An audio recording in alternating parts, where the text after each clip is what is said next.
పవన్ కళ్యాణ్ గారు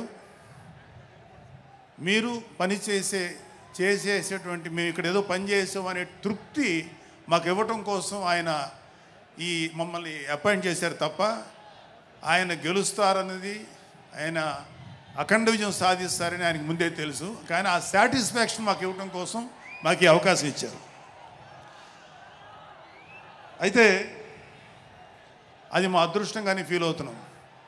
చంద్రుడికో నూలు పోగులాగా ఆయన పడిన కష్టానికి ఒక చిన్న పని చేసామనే తృప్తి అయితే మాత్రం మాకు నిజంగానే ఉంది. అయితే ఇక్కడ పిఠాపురంలో పవన్ కళ్యాణ్ గారు అఖండ విజయం సాధించడానికి 2 ఫ్యాక్టర్స్, 2 ఇంపార్టెంట్ ఫ్యాక్టర్స్. ఒకటి మన ప్రెసిడెంట్ జనసేనాని పవన్ కళ్యాణ్ గారు అయితే, రెండో ఫ్యాక్టర్ నాట్ వ్యక్తి ఫ్యాక్టర్ పిఠాపురం జన సైనికులు, పిఠాపురం పౌరులు, పిఠాపురం ఓటర్స్.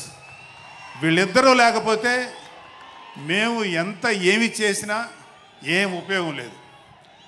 సో మాలో ఎవరైనా ఇంకెవరైనా సరే పవన్ కళ్యాణ్ గారి విజయానికి నేనే దోహదపడ్డాను అని ఎవరన్నా అనుకుంటే అది వారి కర్మ, అంతకంటే ఏం చేయలేం.